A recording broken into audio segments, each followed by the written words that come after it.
নিজের লড়াইটা আসলে নিজেকেই লড়তে লাগে, সেটা তোমাকে কেউ লড়ে দিতে পারবে না। সর্দি, নাক, কপাল ব্যথা, প্রচণ্ড জ্বরে কাতর হয়ে যখন আমি কাঁদছিলাম একা একা শুয়ে, ছেলে বলছে, মা তোমার কি হয়েছে? বললাম, পাপা আমি বড্ড একা, আমার কেউ নেই। ঠিক এরকম লাগছিল, জ্বরেই বলে না মানুষ ভুলভাল বকে, আমি ঠিক এভাবেই বলে বলে কাঁদছিলাম।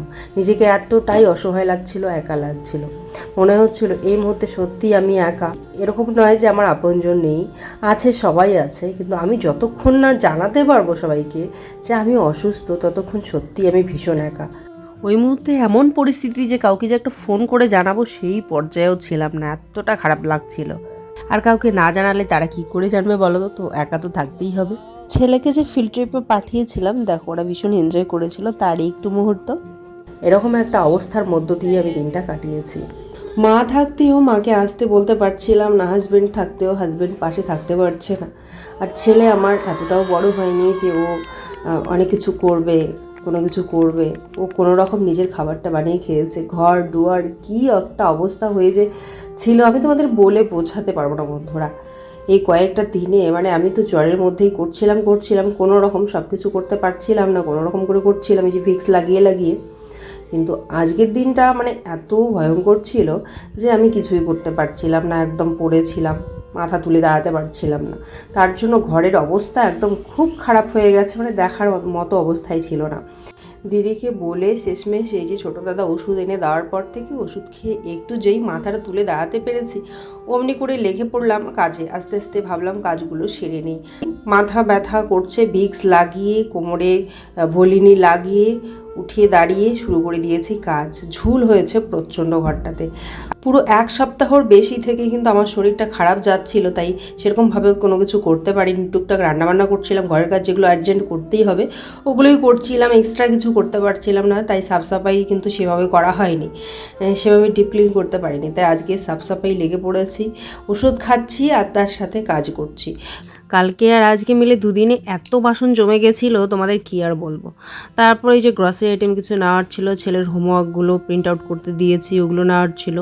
চলে এসেছি দোকানে, আর তারপর মুডটাকে একটু ভালো করার জন্য যে কিছু চকলেট নিয়ে নিয়েছি। বাজারও সারতে হবে, এদিকে একা একা যেতেও ইচ্ছে করে না। আর যেহেতু আজকে বুধবার, দিদিরা যাবে, আন্টিরা যাবে, তো ওদের সঙ্গে আর কি বেরিয়ে পড়লাম। ঠান্ডা লাগানো যাবে না, যে হাল হয়েছিল, তাই একদম মাথা টাথা ঢেকে বেরিয়ে পড়লাম। ছেলেকে টুপি পরতে বললাম, ও কিছুতেই পরবে না, পরতে চায় না, তো সেই জন্য চলো এভাবেই বেরোচ্ছি। আর রাস্তাটা দেখো ঠিক করার পর এত ভালো হয়েছে, এখন সাইকেল চালাতে খুব আরাম হয়েছে, সাইকেল বাইক চালাতে এবড়ো থেবড়ো নেই, ভাঙাচোরা নেই, খুব সুন্দর স্মুথলি চলে। দিদি আমাকে ফোন করেছিল, সেখান থেকেই মা আবার জানতে পারে দিদির কাছ থেকে। মা শোনার পর আবার মা কিন্তু চলে এসেছিলো আমাদের বাড়ি, আর কয়েকটা দিন থেকে ছিল। আমার শরীরটা তো মানে তখনও খারাপই। তো যাই হোক, মা শোনার পর মায়ের মন তো থাকতে পারে না, মা এরকমই। এদিকে আমাদের খারাপ কিছু মানে শরীর খারাপ থাকলে আমাদের জন্য চিন্তা করে, এখানে আসলে আবার ওখানের জন্য, বাচ্চাদের জন্য চিন্তা করে। মানে চারিদিকে মায়ের মন তো, চারিদিকে সবার জন্য মন খারাপ করে, সবার কথা চিন্তা করে। এটাই বোধহয় মায়ের মন, তাই না?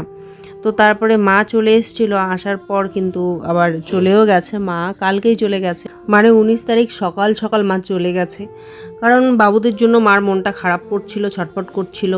ওখানে থাকলে আমাদেরকে মিস করে, আবার এখানে আসলে পরে দুদিন থাকতেই ওদিকে আবার মিস করে মিতাংশ পাপা, তারপরে মিথিল পাপাদেরকে মিস করে।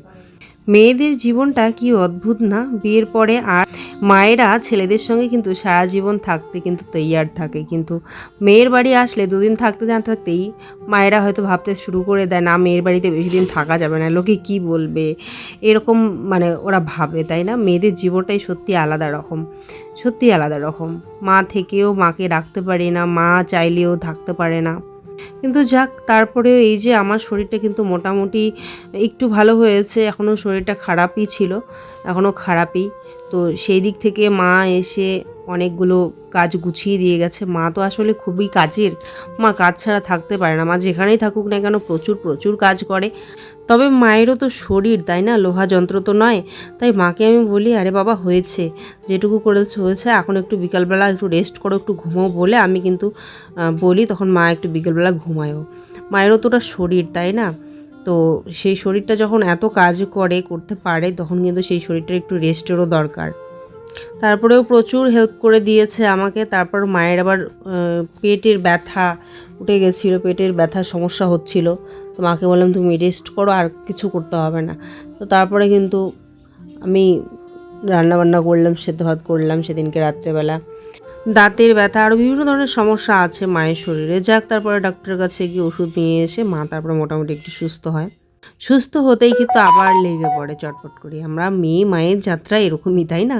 একটু সুস্থ হতে না হতেই আবার লেগে পড়ি। তারপর কাজকর্ম সেরে মা কালকে সকাল সকাল কিন্তু বেরিয়ে গেছিলো। বললাম যে দাঁড়াও, খেয়ে যাও ঠিক মতো করে। না, বেগুন ভাজা দিয়ে খেয়েই দৌড় একদম। বলছি ফুলকপি সবজিটা করি, কিছুতেই থাকবে না। যাই হোক, এই তো আমি বাজার সেরে নিয়ে আসলাম। পাবদা মাছ নিয়ে এসেছিলাম, আলু বেগুন দিয়ে পাবদা মাছের ঝোল করেছি হালকা পাতলা করে, খুবই সিম্পলি, আর পাঁপড় ভাজা। শরীরে শক্তি নেই আস্তে ধীরে, তবুও কাজগুলো করেছি। আবার বাজার গিয়েছি, হেঁটে হেঁটে হেঁটে হেঁটে এসেছি। এসে এই যে সমস্ত বাজার গুছিয়ে রান্নাবান্না, আর কী বা করতে পারি বলো? এই সিম্পলি একটা রান্না করেছি, এই দিয়ে এখন রাত্রে খেয়ে নেবো। খেয়ে দিয়ে এই যে তোমাদের দেখাই, দাঁড়াও ঘরটা কীরকম গুছিয়েছি, কী হাড়ে অগোছালো হয়েছিল তোমরা তো দেখেইছিলে। এই ঘর গোছাতে কত যে সময় লেগেছে কি বলবো তোমাদের। এই সমস্ত কাজ সারতে সারতে আমার অনেকটাই আজকে রাত হয়ে গেছিলো। ভিডিওটা যেহেতু আমার লেটে যাচ্ছে, তাই কিন্তু মা এখনও কিন্তু আসেনি। তখন আমি এই যে নিজে নিজেই করছিলাম। কি করব বলো, করতে তো হবেই। এরকম অগোছালো ঘরে তো মানুষ থাকতে পারে না, তাই না? মানুষের থাকার মতো যোগ্য করে তুলেছি আজকে অনেক কষ্টে ঘরটা। ছেলে অনেক ছোট, যেহেতু ম্যাগিটাও করে খেয়েছে, কিন্তু বাসনপত্র তো আর ধুতে পারবে না, তাই না? ওই বাসনপত্র যেখানে যেখানে পড়েছিল অগোছালো হয়ে এটা ওটা সব এঁটো হয়েছিল বাসনগুলো। তো সব মিলিয়ে একদম ঘরটার একাকার অবস্থা। ওগুলো সব ধুয়ে টুয়ে গুছিয়ে নিয়েছি। আর এই যে এই বারান্দাটাও একটু পরিষ্কার করে মুছে নিয়েছি, বাসনগুলো ধোয়া হয়েছে। এখানে যে টেবিলটা আছে যেখানে বাসনগুলো ধুয়ে ধুয়ে রাখি আমি, এই টেবিলটাও একটু ঘষে মুছে নিয়েছি। বেসিনটাও ধুয়ে নিয়েছি ঘষে ঘষে সাবান টাবান দিয়ে। ফ্লোর ক্লিনার দিয়ে এই যে বেসিনের নিচের অংশ, এই বারান্দাটা, দরজা টরজা, ঘরগুলো একটু পরিষ্কার করে মুছে নিয়ে এখন একটু রিল্যাক্স লাগছে। মানে কি বলবো, অসুস্থতার সময়ে ঘর এরকম দেখলে আরও বেশি যেন অসুস্থ লাগে সত্যি। তাই এখন একটু গুছোতে পেরে এখন কিন্তু শরীর যেরকমই থাক, মনটা কিন্তু অনেকটা রিল্যাক্স লাগছে। রান্নাঘরটাও পরিষ্কার করে নিয়েছি, মুছে টুচে ঘষে টষে। শরীরে আর এক ফোঁটাও শক্তি নেই, ওষুধ খেয়ে পড়ে শুয়ে পড়বো। তো এটাই বলার ছিল বন্ধুরা, সুস্থতাটা কিন্তু খুবই জরুরি। যতক্ষণ তোমার শরীর ভালো থাকবে, সুস্থ থাকবে, ততক্ষণ তুমি কাজ করবে, চলবে ফিরবে, সব কিছুই ভালো লাগবে, ভালো থাকবে। কিন্তু যখন তুমি চলতে পারবে না, শরীর চলবে না, তখন কিন্তু কোনো কিছুই আর ভালো লাগবে না। আর নিজের ভোগান্তিটা কিন্তু নিজেকেই ভুগতে হবে, যতই তোমার আত্মীয় স্বজন ভালোবাসার মানুষ পাশে থাক না কেন। তোমার যে ভিতরের যন্ত্রণা, তোমার যে ভিতরের সমস্যা, সেটা কিন্তু তোমাকেই লড়াই করে কাটিয়ে উঠতে হবে। তো তার জন্য কিন্তু নিজেকে ভালোবাসতে হবে, নিজের খেয়াল রাখতে হবে। আজকে তবে আসছি বন্ধুরা, ফিরে আসবো আরও হয়তো একটা ছোট্ট মিনি ব্লগের সঙ্গে। ততক্ষণ তোমরা সবাই খুব ভালো থেকো, সুস্থ থেকো, বাই।